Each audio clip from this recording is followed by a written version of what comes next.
And we live. I think we're live. Are we live? We live. Whoop, whoop. Good morning, good afternoon, good evening, Fabulites. This is Angela with another edition of Notes on the News, where I share with you headlines from my news feed so we can get a survey of what's going on in the world. In addition, I may share with you a thought here or there about what I think of the headline, the article, the subject matter in general, or just whatever happens to be going on between these two ears or between us two here. It's not news though, it's just my notes on the news. Like, share, comment, subscribe. We are working on 1,000. Yesterday, we crossed over that 400 mark. So we're 4/10 of the way there, right? 4/10 of the way there to 1,000. We're working on 1,000. Working on 1,000. Working on 1,000. This is so exciting. All right. What's new and good with you? Drop it in the comments. What's new and good with me?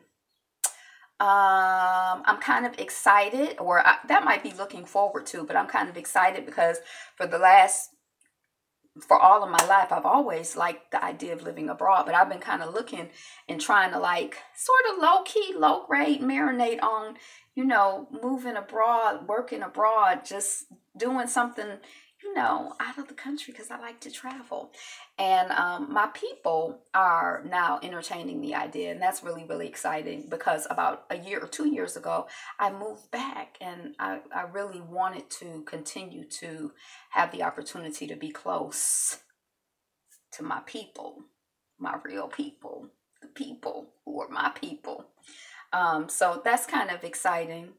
It's a new day. Spring is in the air. When I went on my walk, I did about 45 minutes today. There were things that were blooming. Now, I've seen little budlets, but today it was like yellows and purples. I think it's just yellows and purples. Yellows and purples, maybe some whites, but yellows, a lot of purples. So, in some people's yards, you could see just purple fields of purpleness. And it's pretty. So we're excited about that. Yeah, so that's new and good. What's new and good your way? Again, drop it in the comments. What I was trying to find is our word for the day. The daily word of the Buddha.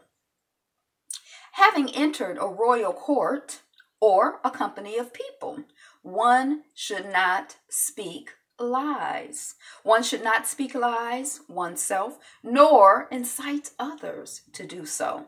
One should completely avoid falsehood. So we're a royal court, we're a company of people, and we gonna speak the truth. We gonna speak our truth, right?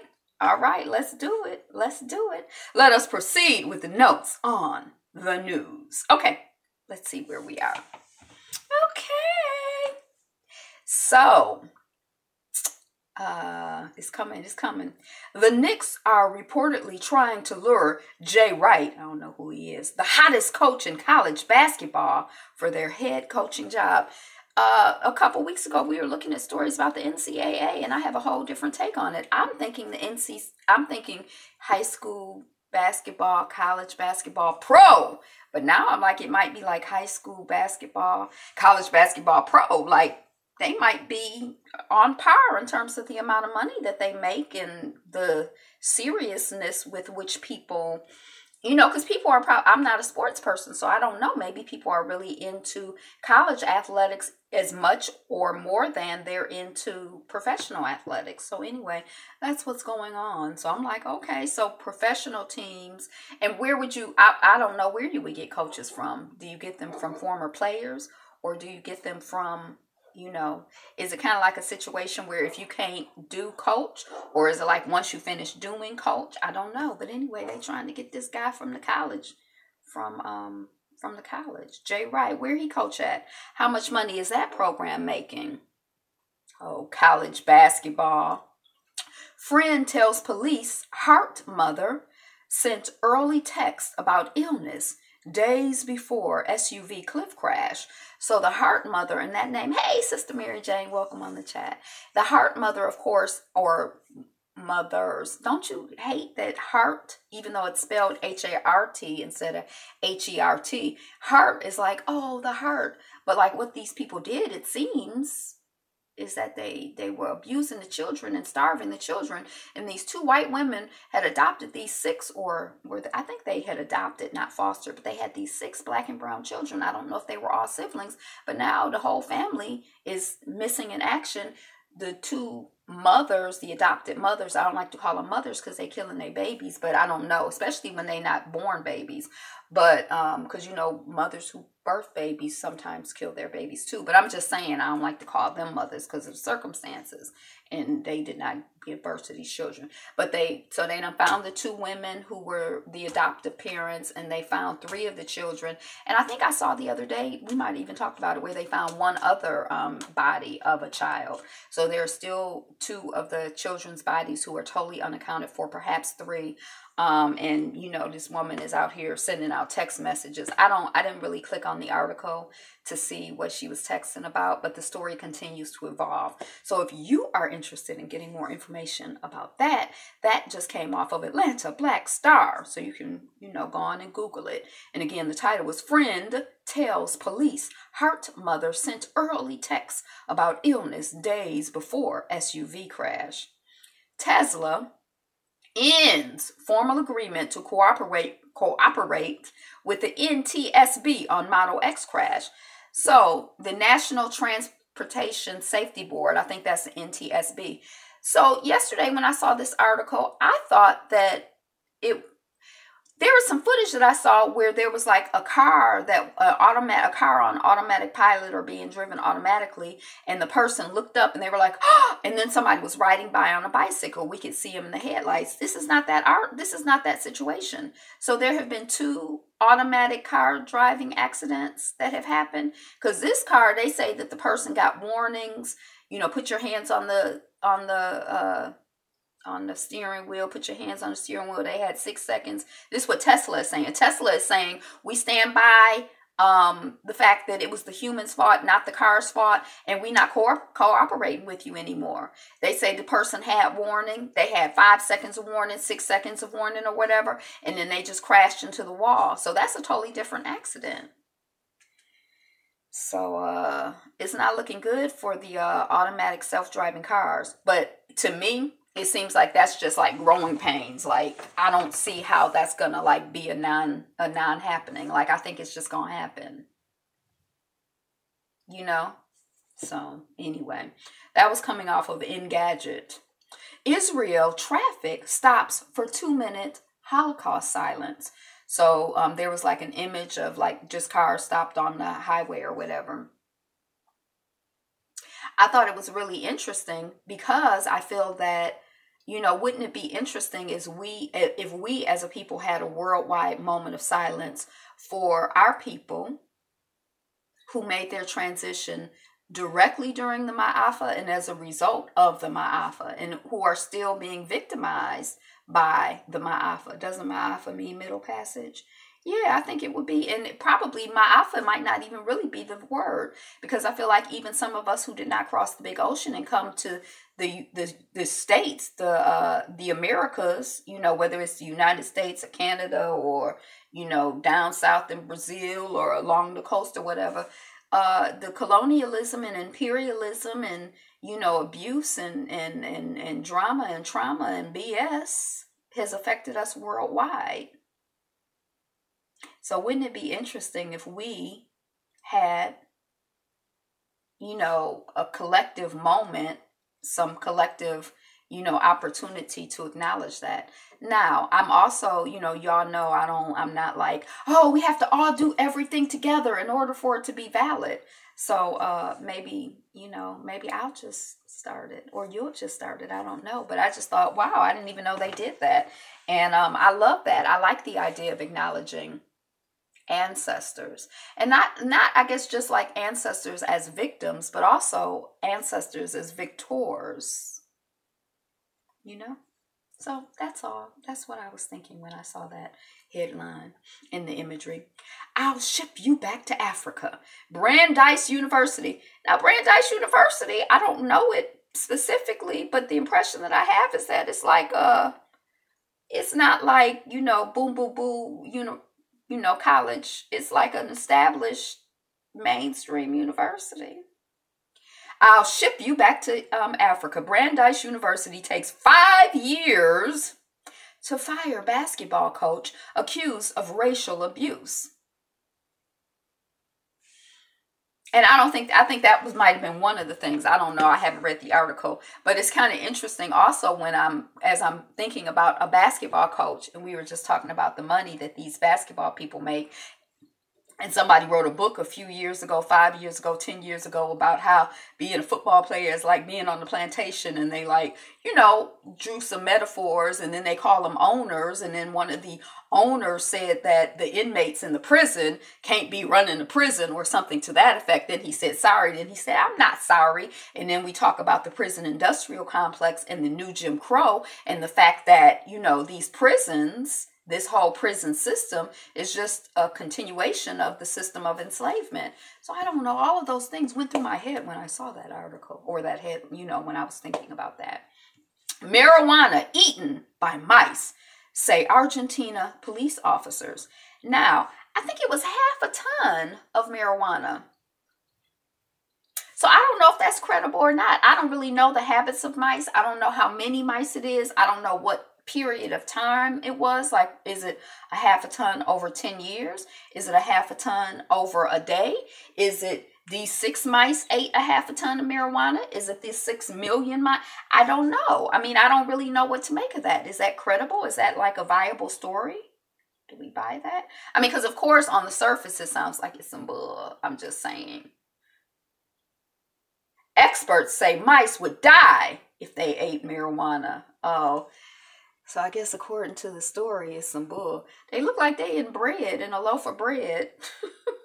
8 Argentine police officers have been dismissed for blaming missing drugs on mice.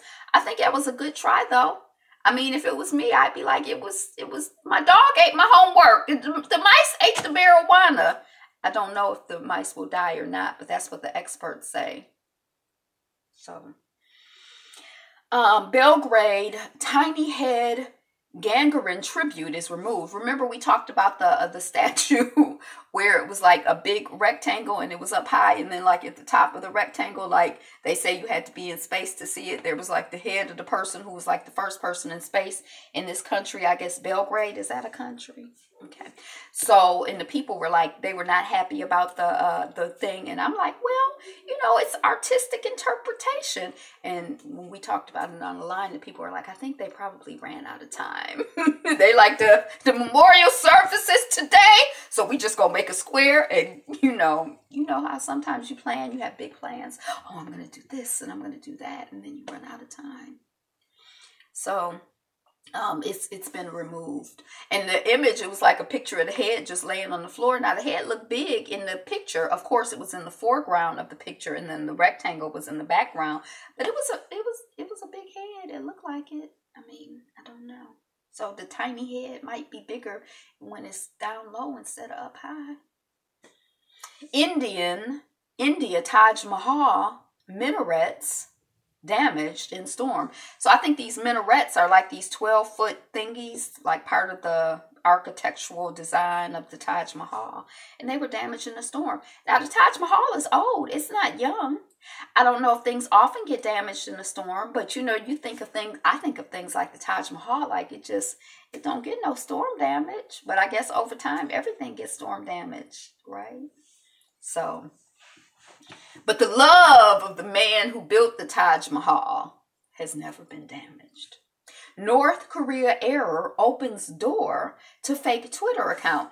So North Korea, and this is one of those countries where they're kind of sensitive about what type of information. They're very sensitive about managing their impression, their public impression.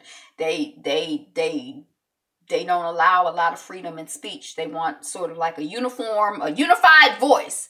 You know what I'm saying, So they had an account. I can't remember what the account was, but it was like Be Fabulous You. But their account was Be Fabulous You 1. And then this person got Be Fabulous You. And then they were putting up some stuff about North Korea, Kim Jong-un, and I don't know. They were making fun of them. I think that's what they were doing, making fun of them. So when the people were able to go to like this official account, sometimes you know how you type in the wrong thing. So you trying to go to the official account, but they got to the unofficial mocking account and they were very upset. What was also interesting to me about that is that Kim Jong-un's brother died in the airport in 2017. I don't know if you remember this story, but 2 women went up to him and sprayed some stuff on his face, and then he died and they got arrested. And they were like, oh, we thought we were part of a reality show where we sprayed some stuff in your face. They say they didn't know they were assassinating them. So, but they say that the theory is that it's an official assassination of the brother by the government. Like the brother, brother runs the government, and then his half brother, he had him killed. That's what the people say. I don't know, but it kind of it happened in a Malaysian airport. And now the next headline is Syria man stranded at Malaysia airport for weeks. There's this movie. Have you seen the movie? I saw the movie, and it was like a man who he got on a plane and he was flying someplace, and then mid-flight, I guess his country ceased to exist, so his passport was no longer valid. So when he went to go through customs to go to where he was, it was like, I don't think that would happen in the real world, but this is sort of like that type of story. So he spent over a month stranded in the transit section of a Malaysia airport, partly as a consequence of the country's civil war.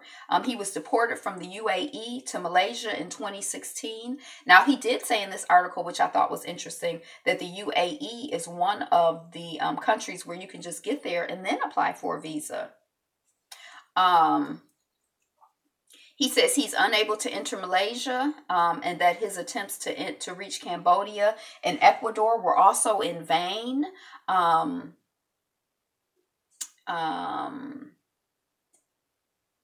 He's lost count. He's desperate for help. I can't live in this airport any longer. It's driving me crazy. It feels like my life hit a new low. He hadn't had a proper shower and had run out of clean clothes. He flew to the UAE to work because of the conflict. He lost both his work permit and his job there and has been on the run ever since. He was deported by the UAE to a holding center in Malaysia in 2017. Maybe Malaysia is one of the few countries in the world which offers visas upon arrival to Syrians like me. He was given a 3-month tourist visa, and he sought a better solution. I decided that I wanted to try to go to Ecuador, so I saved up enough money to buy a ticket on Turkish Airways. But for some reason, they did not allow me on the flight, and I found myself back at square one. He says he had to pay a fine for overstaying. How is he eating? Like, I don't like... I mean, how much money was he traveling with? I know he was trying to relocate, so he had saved up money, but I don't know. So they say they're going to check Kuala Lumpur. I don't know what to do. I have no one to advise me on where I can go.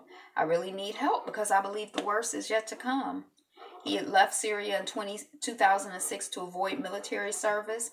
He says he went home to see his family in 2008. He says he's still subject to an arrest warrant there. I am a human being, and I don't consider it right to participate in war. It was not my decision. I am not a killing machine, and I don't want any part in destroying Syria. I don't want blood on my hands. War is never the solution, but unfortunately, even from where I am now, I am paying the price of these actions. So the UN High Commissioner for Refugees, did you know there was a UN High Commissioner for Refugees? Said in a statement that the refugee agency was aware of this case and had reached out to the individuals and the authorities. Oh, no, That's kind of intense. And that makes me think, when I'm like, okay, I could live here, I could live there. I mean, not that I feel safe here, because in a way I don't. And I feel like I have to remember that my safety is in God. It's within. But just the kind of stuff that's kind of like, dang, And then he said, then he said in the article that they had taken his passport away. And y'all know that's one of my things. Although, what does the passport do for you? But German aid worker kidnapped in Niger. A 111-year-old Texan tours the African American Museum in style. Now, I saw this story yesterday, but I couldn't quite remember what his deal was. It was like, he was like, my only dream is to see the African American Museum. So I guess that, but I think he was like one of the last people to fight in World War II, or, he has some like claim to fame aside from being 111 years old, which is like, I don't know if that's an accomplishment, but most people don't get there. So I guess it's an accomplishment. I think was he the one who said he drink alcohol every day and eat plenty of sugar and red meat? So I don't know if he did or not, but a lot of times when you hear these older people, sometimes you get older people and you be like, well, what's the secret to your longevity? And they're like, I exercise, I pray, and I drink plenty of water and fresh whole foods. And then sometimes you hear these people, they be like, my secret to longevity is that I smoke cigarettes every day and I drink all the alcohol I can and I eat plenty of fried pork. And you be like, okay. So I don't know if he's like that or not. I'm just saying. Saudi Arabia hosts its first ever women's cycle race. Now they calling me. I can't take the call because I'm in the middle of this. But I'm going to call you back because so first ever women's cycle race. A routine traffic stop quickly turns into nightmare for family when the lone black male is targeted. I don't know who the family was. This is coming off of Atlanta Black Star. So I was like, was the family white? And he was like the only black. I didn't understand that part. But I think there was an 8-year-old child in the car. So I don't know if it was like all black women and then he was a black. I'm not really clear on that. But he was in the passenger seat. And the cops, basically the sense that I have is that they did what they do. The cops were out here copping.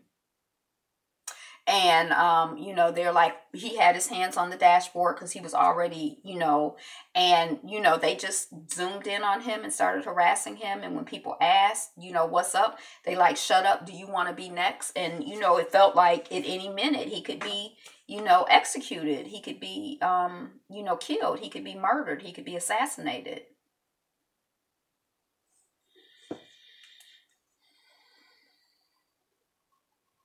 So, and I guess on one hand, you could look at the story like, woo, at least he's still alive. And I feel like, yeah, I'm glad that he's still alive. But I also feel like it's sort of traumatic, or I don't even want to say sort of. It can be very traumatic when people are harassing you and threatening your life and when you're afraid that someone is going to kill you and murder you.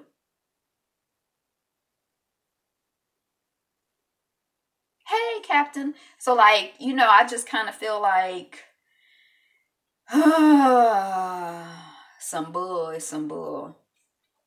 Community organizations, churches, and others come together to help students during Oklahoma teacher walkout. So the Oklahoma teacher walkout is still going on. They say it's 9 days. I didn't know it was still going on. I heard about it when it started. I did not know it was still going on. So the people are trying to come together. They say to have the children be entertained, fed, and educated. I'm like, the children don't need no education. Sit down and get a lesson. I'm just joking.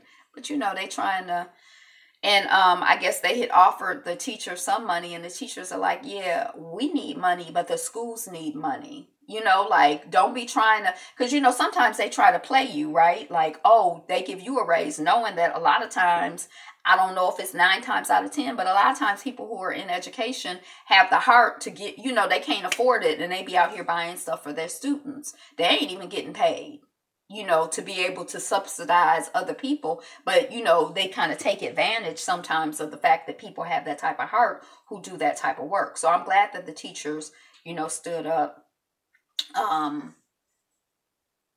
Who are you talking about that's getting harassed? I missed something. Yeah, the article came off of Atlanta Black Star. You can check it out. The title is, oh no. The article came off of Atlanta Black Star. The title is "A Routine Traffic Stop Quickly Turns into Nightmare when family when the lone black male is targeted." So you can check that out. And, other people may be talking about it. I didn't, East Jefferson bike lane should be finished this spring. This Detroit news. I wonder if I have anybody from Detroit who listens. I like a bike lane in theory when it's well done. Some of the bike lanes around here, like if you were, riding your bike, it's like all of a sudden it turns into a turning lane. So they look very dangerous. But if they're well designed, the bike lanes, it's really nice because some of them in some of the areas, they have the sidewalk, the bike lane, and then parking. Now, that makes for a very messed up driving situation because the road has gone to it's just tight and you can't really see good when you're driving and, it's a mess. But as a biker, I imagine it would feel safe. Now, I have a bike that I brought when I was in Mississippi and the price of gas started going up. I went out and I bought me a bike because I'm like... And I thought I was old, and I spent like $300 or $400 on that bike. I thought when I went to the store, they really sold me a bike. They had excellent service. They asked me questions. They evaluated. I'm like, yeah, I'm going to be riding a bike. So I did bring it with me from Mississippi. I probably rode it about 20 times. I did bring it with me. It's probably like molded and I don't even know. I ain't even looked at it. The tires are flat. It's like, I need to sell it. But they have these in Detroit. I don't know if they have it where you are. They have these soul rolls, and it's like 600 people or 100 people or 1,000 people and they're all riding. And I don't know if they play music during soul roll. I assume they do, but it's like a big group of black folks just riding their bikes. I'm like, I could do that if I rode bikes. But I have a bike, I can join in. And and I think the soul roll, the pace is like, casual. It's not like, sometimes like over here you'll see like packs. I call them packs of like 20 or 10 or 15 people and they like speeding on their bikes, Watch Cleveland Cavaliers fans booing Tristan Thompson. Now, I guess they're booing him because he was caught cheating on Khloe Kardashian. But I was like, well, did they boo him when he left his light-skinned black pregnant woman to get with Khloe? I'm just wondering. Maybe they did. Maybe they just don't like him. But I don't know. University fires racist basketball coach. I'll ship you back to Africa. So it took them 5 years, but they did the right thing. Did they do the right thing? Because you figure if he's been around for 5 years or 5 years that they know of harassing people, what kind of positive or, what kind of impact has he been having on people? Some people probably are like, forget it, I'm not even going to play basketball because I don't want to be bothered with him. And some of those people might have been able to make a career and make some money and have some, or just enjoy the sport. But their enjoyment of the sport was hampered by his assholery. So I don't know. HBCUs have issues, but it's not easy for black students at white universities either.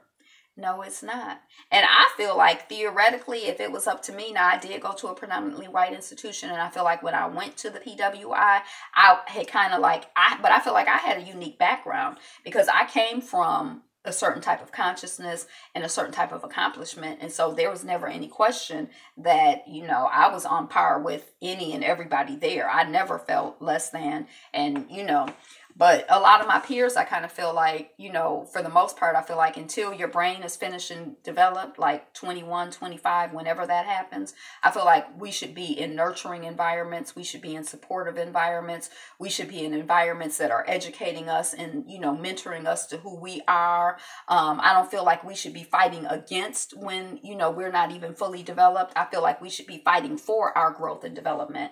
So if it was up to me, for the most part, all of our children would be in African-centered schools from, birth to, to just, But anyway, why Philadelphia Mayor Jim Kenney visited Meek Mill in prison. So whoever is doing Meek Mill's publicity or whatever, they're out here doing the most. Because didn't we hear yesterday that some athletic owner visited Meek Mill yesterday. So they're keeping the conversation going. They're keeping him in the news. So kudos to them for, for their publicity. I mean, whoever they are, they doing a good job. I'd hire them, I think. Probably. I'm impressed. Target fires neo-Nazi employee for terrorizing shoppers with white supremacist message. Now, I think the thing said he was, like yesterday, I think we talked about it, that at Target, they were finding boxes of, I think it was Pampers or some kind of diapers. I think it was diapers. And they had like white supremacist messages in it. Now, I think in this article, the message was, it's all right to be white or whatever. So, we didn't know, or I didn't know when I saw the headline yesterday that it was an employee. I thought it was somebody like, sometimes people will go like, let's say I have my book in the bookstore. I might go and put my business card inside of all of the copies of my book to like, drum up business, or people do stuff at bookstores. So I'm like, maybe some random person just going around the Targets and putting they stuff, but no, it was someone who worked there. But it was interesting to juxtapose this story with, didn't we just hear about Target being sued for racially discriminating against Black and brown people? Didn't we just hear, wasn't it Target who was, their hiring practices discriminated against people who had a history of involvement with the criminal justice system? And we know that we are disproportionately involved with the new Jim Crow, the new system of enslavement, the criminal justice system. Wasn't that Target? So they make it harder for Black people to get jobs there, but then it's easy for the white supremacists not only to get a job, but to be in there actively advancing their white supremacist agenda. And the Black folks who was trying to get a job was just probably trying to get a job. I can't imagine, us, I don't want to say doing anything halfway progressive, but most of the people who gonna work at Target, they just trying to get a paycheck. So anyway, I guess most of the white people too, but I just thought it was interesting. Like, okay, Target, and it's not even Target. I don't think it's Target specific. I think it's the system. I think the system is designed, or by design, it's like just so hard for us to get like, the bare little foothold. Whereas, if it's easy for white supremacists, not only, or whatever, I don't like that term, but for, the white identity extremists, I don't know if I like why either, but for the crazy people to get, because that's part of the system for them to get in and do what they do, until you play basketball, I'm going to send you back to Africa, Negro. They just be out here, flexing and, flexing and whatever. I can't think of nothing that rhymes, but flexing and flexing. Anyway, single mom of 5 defies all odds to graduate magna cum laude from law school. Yay! Oh wait, let's try to get her name before we. Yay! I think I might have seen that image somewhere, and it was like a person graduating, and it's like, I did it, and then it was like a child holding a sign. The person who was graduating was holding a sign that said, I did it, and then there were like 4 or 5 children around them, and they all had signs that said, I helped too, me too, I had a part, or whatever. And it was like their picture. But her name is it Aisha? Aisha Champs. Aisha Champs, that's a good name. She's a champ.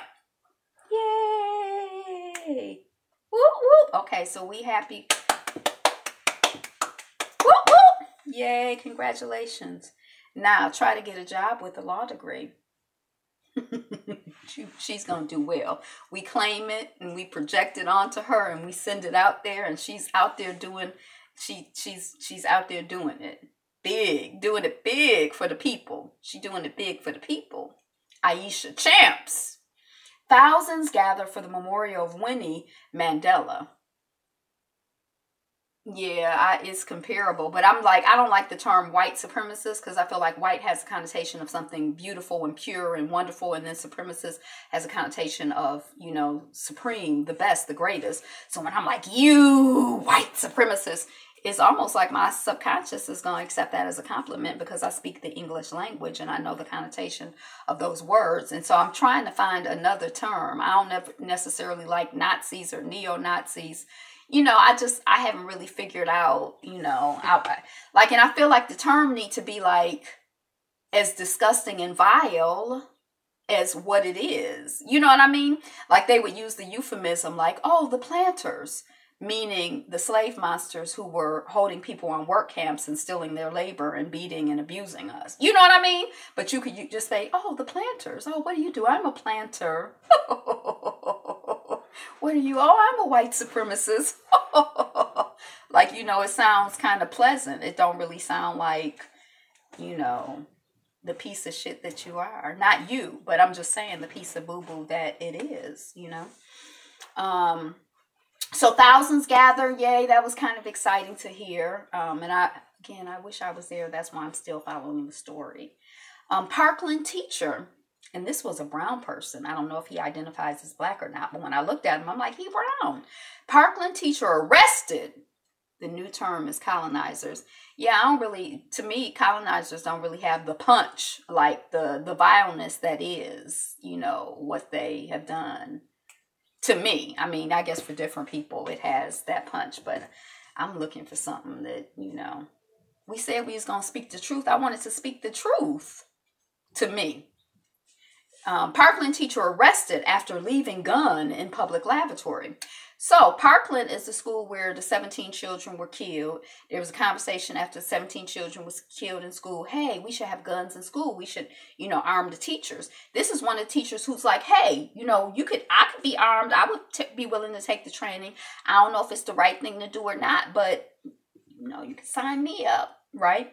So homeboy is in the bathroom, I guess with his gun. He left his gun in the bathroom, went on about his business. He heard a gunshot, realized, oh shoot, excuse me, someone just shot. Where's my gun? And then he runs back to the bathroom. There's a homeless man or an inebriated man, somebody who drunk in there who got the gun and was wondering if it was loaded, so they shot it. He's the one who volunteered to carry the gun at, be one of the teachers that carries guns in schools. If anybody has guns in their house, usually many of us are very conscientious about trying to have them someplace where young people can't easily access them. Because sometimes when young people or older people can easily access guns, accidents happen or things happen on purpose. And if you have a gun and you mad and you shoot, that's totally different from if you just got your fist and you mad and you punch. Yeah. So it seems like he might be lacking in some of the response, the consciousness and responsibility needed, to have that type of, I vote no. I vote no for him. What's his name? I don't know his name, but we vote no for him. Parkland teacher, all of that. Yeah, I vote no. What you vote? Okay. Korea Air, like, the airline CEO's daughter, sorry for meeting tantrum. So I'm like, oh, is this the same daughter? Didn't we just hear the other day about Peanut Gate? It wasn't Peanut Gate. It was Brazil Nut Gate. No, it was the, what's the other? Not cashews. It was some macadamia nut gate. So the child, grown woman, she not a child, was on the plane and the people gave her the macadamia nuts, but they gave them to her in a bag and not on a plate. And so she got upset and she threw the nuts, or she had a fit on the plane. And so she's been kind of like in isolation. We just heard her come back out. She's not going to be working with the airline. She's going to be working with their hotel company or something. So I'm like, dang, is this her? She already out here acting out again? This is her baby sister or her older sister. Just out here having tantrums and acting out. And then this article is like the South Koreans are known for, this type of behavior. A model called out the lack of diverse Victoria's Secret models. And now she's on a mission to become the first trans person to walk in the show. So I was kind of like, it's competitive to get into the show. But anyway, when I did read the article, it was like, millions of people compete and they always seem to book the same type of people. I don't know. I don't watch it. I don't really have an opinion. It seems like when I have seen, images of Victoria's Secret's angels or whatever, some of them seem to be brownish. It seems like I've seen a darker person. I don't know. So I don't know statistically, given how many people they have in the show, who they book, who has the big, I don't know. But according to this article, their record is not impressive. It wouldn't surprise me, but something's wrong with that. Chuck D, disgusted by Jay-Z and Diddy's banter about who's richer. So they say that it's not even known if they had this conversation, Jay-Z and Diddy being like, I'm at the top of the Forbes list with 9 million. I think it's 9 million. And you number 2. Oh, I'm going to get you. I'm going to have more money than you. You know, like, I'm the richest. No, I'm the richest. Like, you know, and Chuck D is like, you know, this is some bull. Now, again, we don't know if the conversation ever happened, but he's like, there's so many people out here struggling. There's so many people in this industry out here struggling. They should distribute their wealth. They should be of greater service to other of us in the industry instead of trying to be on the top of the Forbes list. 900 million, right? Because it's almost $1 billion. I remember that. Chuck D from the legendary group Public Enemy.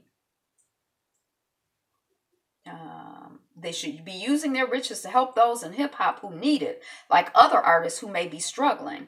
He didn't care for both moguls. Okay. As a structure organization, I wish the money was distributed to people better. I look at my peer group and they're just trying to get by. I look at a guy like Master Ace, who I'm not familiar with, who's just trying to continue his art and feed his family. I just wish the distribution is a little less painful. Welcome to capitalism.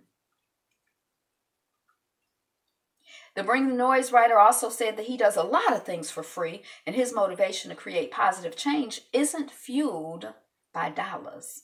In addition, he said that Jay and Puff should be employing others in hip-hop since they're so well off. Now, it made me wonder, like this whole Tidal thing, I don't subscribe to Tidal. Do you subscribe to Tidal? I don't know if Jay-Z, I don't know if he's the majority owner or how that works, but he is an owner in it. So do we consider that a black-owned company? Do they employ black folks? Is it one of those black-owned companies where, you know, you couldn't tell it was black? You know how there are some businesses you go in, or I go in, and it's like I can tell, you know, that it's black-owned. And then some you be like, it's black-owned at the top, but they got white people working here. They could have hired a black waitress. Let her get some tips. So I don't know what's up with Tidal, but Chuck D didn't, you know, at least in this article, that was not, oh, well, I just closed off of it, so we'll keep it moving. Oh no, it's just gotten worse and worse. I go out with Prophets of Rage, who I never heard of, and our job is to do our thing, but everything else I do is painfully for free. How many jobs have you created? Who are you paying, and what are you doing it for? It all came out of the sacrifices that we made for you. Now, I don't know if their wealth came out of the sacrifices that we made for them per se, but I think in general, the fact that they have any opportunity, there are a lot of people who have made sacrifice after sacrifice after sacrifice, you know, here and there for, you know, for them indirectly, if not directly. Jigga, for example, spoke heavily about investing and creating black wealth on his 4.44 album. And Puff is in the throes of developing an app that'll help people find where black businesses are located. So I guess there's some argument theoretically, you know, you can't be in somebody else's pocket telling them how to spend their money and, you know, judging and evaluating it, because somebody could be in your pocket judging and evaluating how you're spending your money. Well, why are you out here buying alcohol? Why don't you use the money that you would spend on alcohol to, you know, save a bird, or to buy a child a uniform for school, or, you know, so anyway, but I still think that, regardless of the specifics of the situation with those two men, I think that it's conversations that we should continue to have with one another and with ourselves.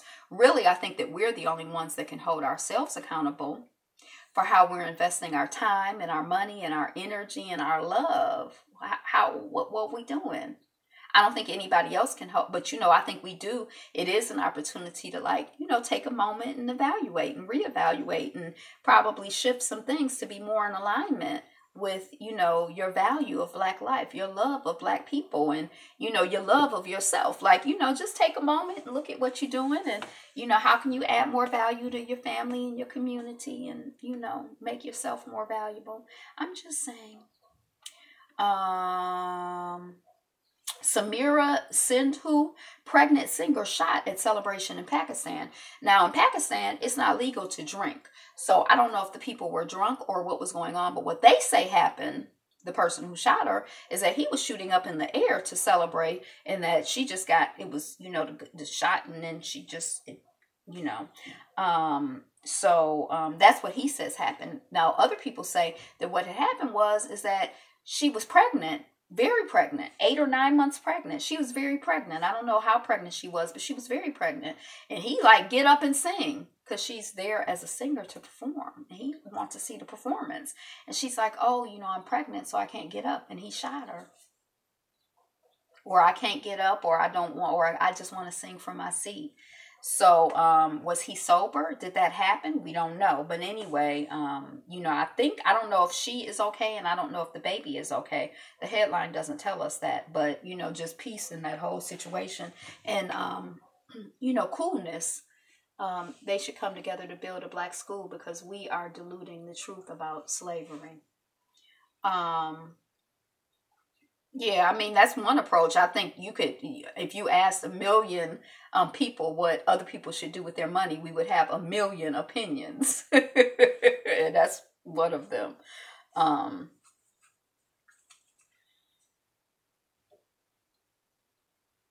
she was shot dead, so she has made her transition, so rest in peace. I don't know if the baby, she was 28 years old. She was 8 months pregnant. So I don't know if the baby survived or not. So, peace to that whole family. Hey, Puda. Berlin streets to lose links with brutal colonial past. So I guess there are some streets, and I wouldn't know who, I saw the street signs and they didn't mean anything to me. The names didn't mean anything to me, but I guess these are brutal colonizers, and, not just and Peter Saleh and something else. So I guess these are, they're going to rename the streets with linked to atrocities Germany committed during its 1884 to 1919 occupation of Namibia. Names associated with Germany's imperial past. Right, so even when we say imperialism, imperial has to do with royalty almost. So the imperial past, it almost sounds like royal. It don't sound like what it was to my ears. The African Quarter still glorifies colonialism and its crimes. Council members from Green, Social Democrats, leftist parties say that conflicts with our understanding of democracy. So Germany has acknowledged its brutal imperial past, including what historians call the first genocide of the 20th century between 1904 and 1908. That's 4 years. Some 100,000 indigenous Herero and Nama people were killed. The African Quarter, which is multi-ethnic working class neighborhood in the Berlin district of Wedding, is home to squares and streets associated with German Southwest Africa, now modern-day Namibia. Okay.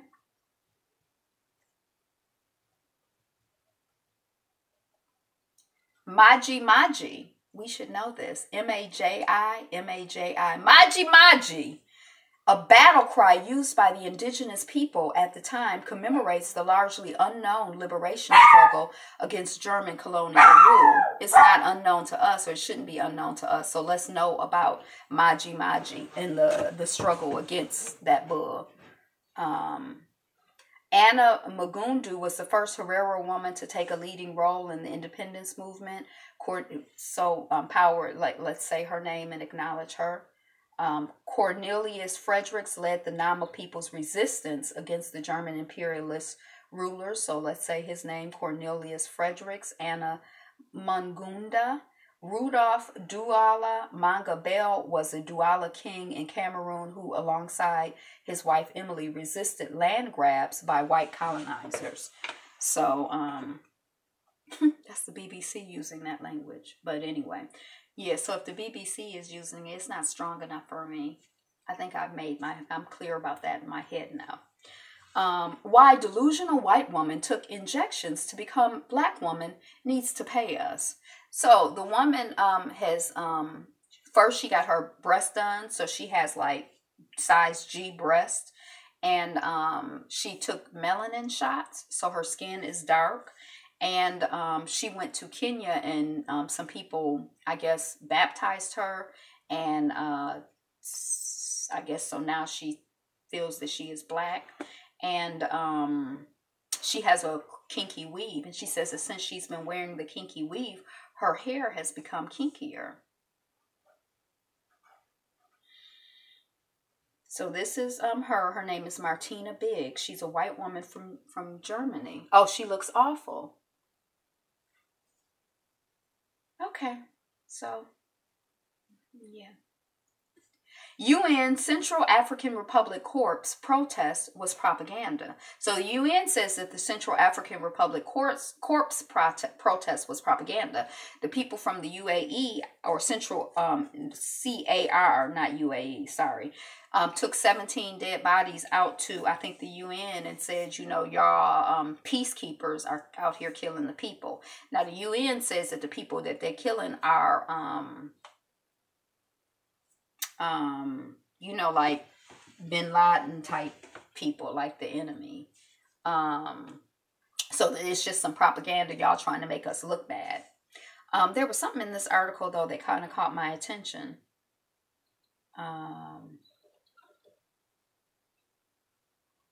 We condemn the fact that some people are using dead bodies for propaganda, targeting peacekeepers. That's what the UN police officers are called, peacekeepers. BS to me. A self-styled Muslim militia is based there, they say, purporting to... so this is the line that kind of caught my attention. A new government elected in 2016 has failed to bring peace to the mineral-rich nation, which has been unstable since its independence from France in 1960. I wonder what, you almost get the impression from sometimes when you read stuff like that, like we're inherently as African people, just unable to stabilize stuff. We just can't get it together. We just be out here. But, there have been systematic and systemic, undermining of, anything that's progressive having to do with black folks or brown folks. So it's not like just for some strange reason that we don't know, black folks, don't hardly have any savings. For some strange reason we don't know, black folks don't hardly own homes. For some strange reason we don't know, there's like a whole deliberate system designed to create certain and to maintain certain systems, and it's on our backs. And the same thing, not just in this country, but throughout the world. So, for some strange reason, there hasn't been any stability since, France. Now, a lot of times when France left, these countries, they left and they presented a bill which the countries paid, which I still don't understand. Like Haiti, I don't understand, how am I going to win the war and then pay you reparations? So it's something with that Haitian revolution that, like, I just don't understand, and I'm missing. I don't understand. But France is, has collected money from throughout Africa and the African world and the black world as reparations to them for the loss of, the mineral rich land, the melanin rich people, So France just, they're probably not any worse than any of their other, European brothers and sisters, I guess. But, they are on my list because of the whole Haiti thing. A big avalanche has hit a road in the French resort Tignes. I don't know. Have you ever seen an avalanche? I've never seen an avalanche. But, what they said that was interesting to me is that some people, when they saw the avalanche coming, they turned and they ran. And some people, when they saw the avalanche coming, they decided to take a picture or take video. would you turn and run, or would you take video if you saw an avalanche coming? I think I would turn and run. Racists are now slipping white nationalist propaganda into boxes of diapers at Target. So we saw that story develop. Bridge blown up over Lake Barkley. I don't remember what that was about. Don't let Spotify monetize your hashtag Black Girl Magic. Intellectual assets equal generational wealth. An old beast reawoken. Anti-Semitism stalks Europe and U.S. once more. So, just in the same way that it seems like we're seeing, to me, it seems like you're seeing like more and more and younger people who are like so hostile and so aggressive in their ignorance and hatred toward black and brown and anything progressive. I guess, you're seeing, similar types of trends, throughout the world. That's a whole nother conversation. Exclusive, Nathan Fluellen on why you should explore Africa right now. It was a wonderful little article coming off of the Griot, so you should check that out. It seemed like it kind of dealt with some of the myths that people have, like it's not safe, because everything that we basically hear about Africa, like weren't we just talking about some article with, some craziness going? It's like you just hear it's not safe, do not go. But he kind of dealt with like some of the myths and some of the, why you should go. And I was kind of like, I was here for it. I thought it was a nice article. Burned Silicon Valley homes, $800,000 price tag raises some eyebrows. I don't know why exactly, because I don't know. But I know that I have seen, the way that my understanding of real estate works is that location is important. I've seen people buy like a broken down garage in California for like $1 million. Not because they wanted the broken down garage, but because that's like what people are paying for land in that area. And if they wanted to live in that area, they couldn't get it for anything cheaper than that, So I don't know, I tried to click the article yesterday and I didn't get the information. So I don't know why it's raising eyebrows, because Silicon Valley seems like a very expensive place to live. And you can take the same house and put it down in different communities and it would be valued at different prices by the people who get paid. FEMA, the Federal Emergency Management Agency. FEMA criticized for repeatedly awarding contracts to bidders who underdeliver. They just giving money to their friends. They don't care whether they deliver or don't deliver. They figure anybody who is relying on FEMA for help, in their opinion, ain't boo-boo. My friends are the stuff. I want them to get money, so let's give them the money. I don't care if they underdeliver for them low life, broke behind pieces of boo-boo. What do I care? That's how I think they think. So I don't know why, anybody is. Michael B. Jordan isn't interested in meeting Michael Jordan for this reason. I think he said that he wasn't interested in meeting him because, when he meets Michael Jordan, he wants Michael Jordan to know who he is. And like right now, it's just like, oh, you're the great basketball player, Michael Jordan. But anyway, people were like, well, they both like white women, which I don't know why why it's relevant. But, people were like, some people, I guess other people were like, oh, okay, that's cool. Ice Cube's Big Three Basketball League issues challenge to Trump in full page ad. We were talking about the Big Three League yesterday in Qatar, the Qatari investors. And the full page ad is like, Trump, you tell your Qatari friends to, I don't know what he's telling them.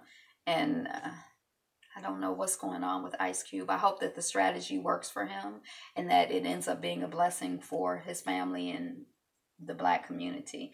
But it seemed a little weird to me. I'm probably missing the story because I'm not like following it in depth. But what you doing, bro? The Soviet villagers who blocked Western radio broadcast. That was like their job to block the broadcast so that the people could not hear what the United States or whatever was saying. Ethiopia's farmers forced off land for housing. So I think that what's happening is that there's like more industrialization happening. And so, the people who are not like, oh, I'm going to live in a big, condo, like right on top of people, who are the people who are like farmers. It's like, there ain't no room for you here because we're trying to get this city urban thing going. So they're being forced off the land for housing. Asifa Bano, the child rape and murder that has Kashmir on edge. The baby girl was 8 or something like that, and she was gang raped or raped by, I think, like 6 different people. She went out, her family sent her out. Now, this is how rural it is, or how country and, far away from my experience. The family sent the child out to get, the horses and the donkeys or something. And the horses and the donkeys came back and she never did. And then they found her later. And what they say is this is another example of land. Like it's like a land battle type thing. So the people took the girl and raped her and murdered her because they feel like the farming people are trying to take over too much of the land. And so it's basically like terrorist strategies, like taking a child and raping and murdering them over land. Land is something, or how people feel about land and how some people process land is really, really intense. Because we out here raping and murdering people. So rest in peace to the child and to her family and her community and to all of us. I don't know what people be out in the world doing. That's the part of people that I don't understand. I don't understand it. It's hard for me. I don't respect it. I don't like it. Yesterday I had 52 ounces of water. I had 6 servings of fruits and vegetables, 1 serving of dates, 1 grapefruit, 1 banana, and 3 servings of roasted veggies. So yay! What you do to take care of yourself, and I walked yesterday and today, what you doing to take good care of yourself and to elevate your eating and elevate your consciousness, to keep yourself strong, fit, and healthy? All right, drop it down in the comments. Don't do it. Black woman steps in to keep racist white man from getting his butt kicked by Asian passenger.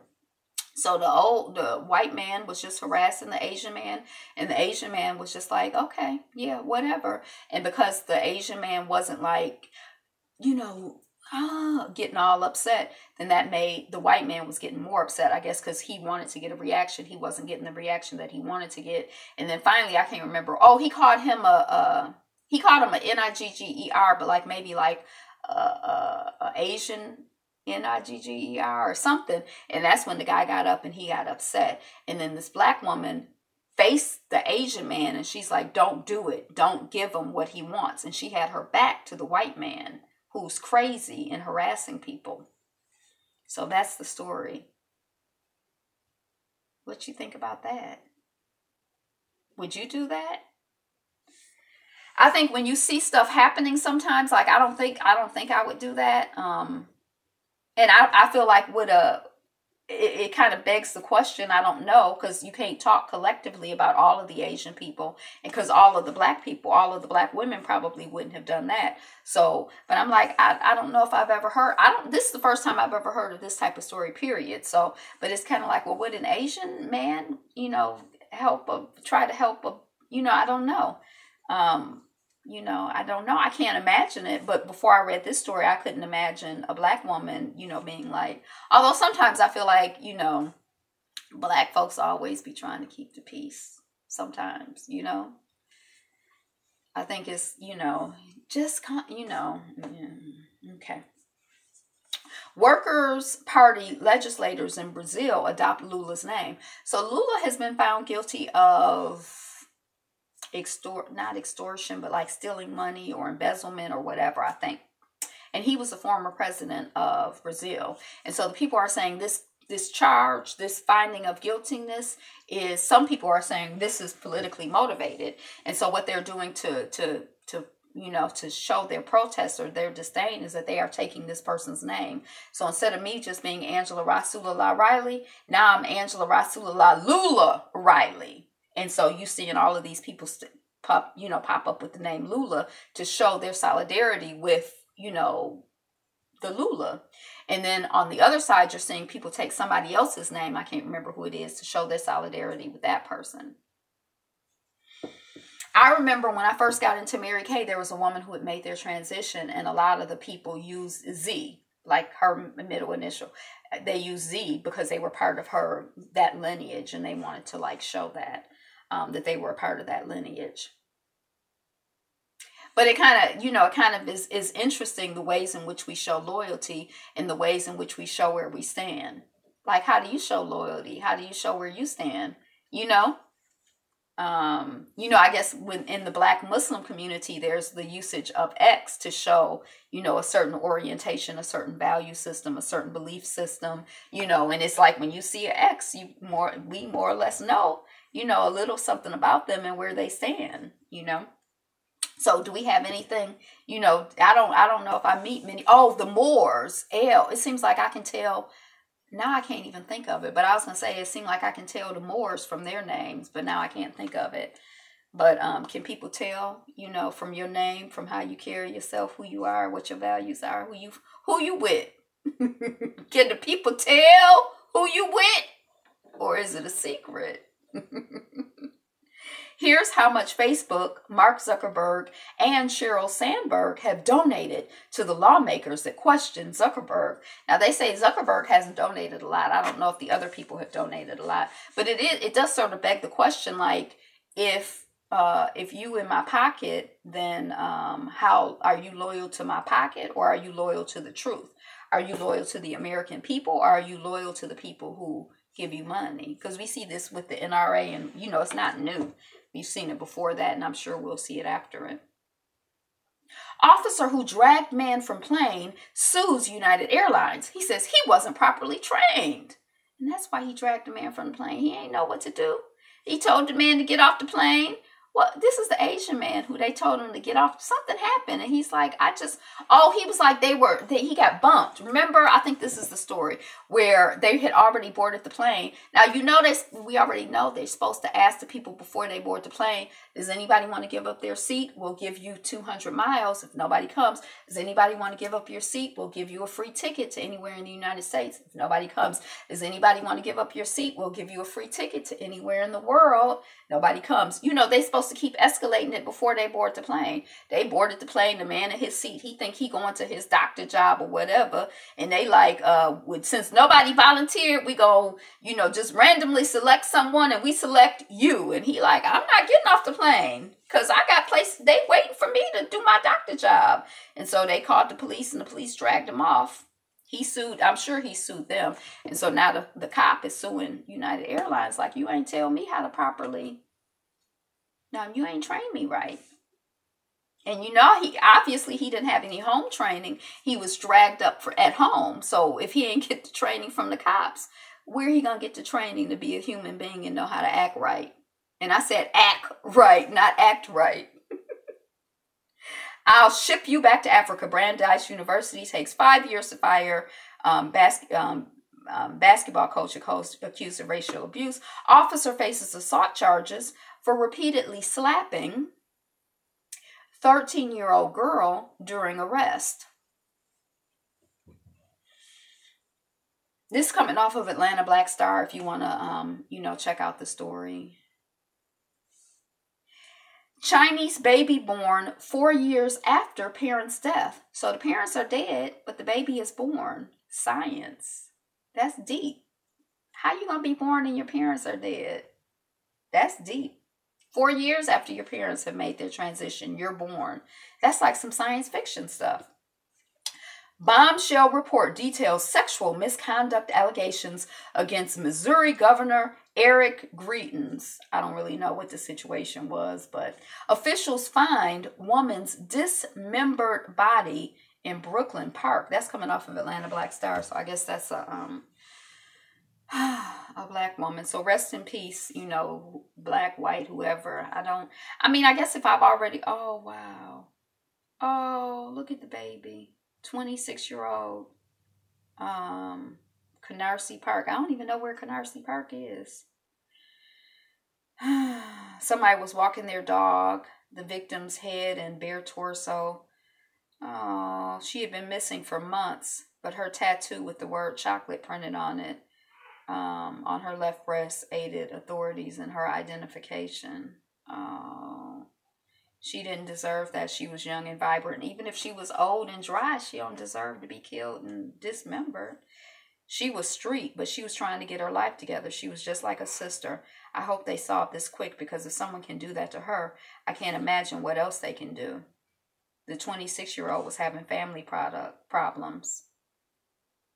Oh, I have no idea who would want to hurt her. So the baby girl's name is Brandy Odom.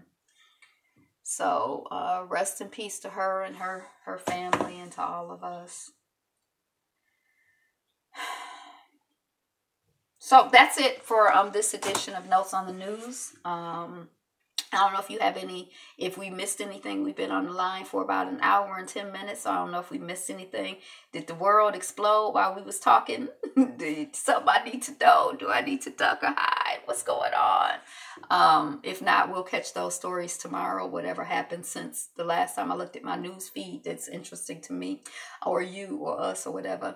And what's new and good? What are you looking forward to? Drop what's new and good from the beginning if you know. But what are you looking forward to? What are you excited about? Hey, I'm looking forward to we're going to do some kind of meetup or something at the Jim Crow Museum here in the Midwest in Big Rapids, Michigan, or I think it's Big Rapids, Michigan, at Ferris State University. It's probably going to be in August, so watch for details of that. I'm looking forward to going to the museum. I've been wanting to go for over a year, so that's exciting, and meeting up with the people, that's exciting too. I thought that the weather had broken, but they say it's going to get cold again. But I am looking forward to summer. What you looking forward to? That's it. That's all I got. So if I cut you off before you get a chance to drop it in the live feed, drop it in the comments. Spread some good news, some love. What's going on in your community, in your family, in your life. That's noteworthy news. Maybe not news to them out there, but it might be news to the family. Share the news, share the love. Today is the best day ever, and you are the greatest. So thank you for liking, commenting, subscribing, being here, being you, and being fabulous. And remember, fabulous one, be you. Be fabulous. Be fabulous you. Peace. Be you. Be fabulous. Hey, love like the sun.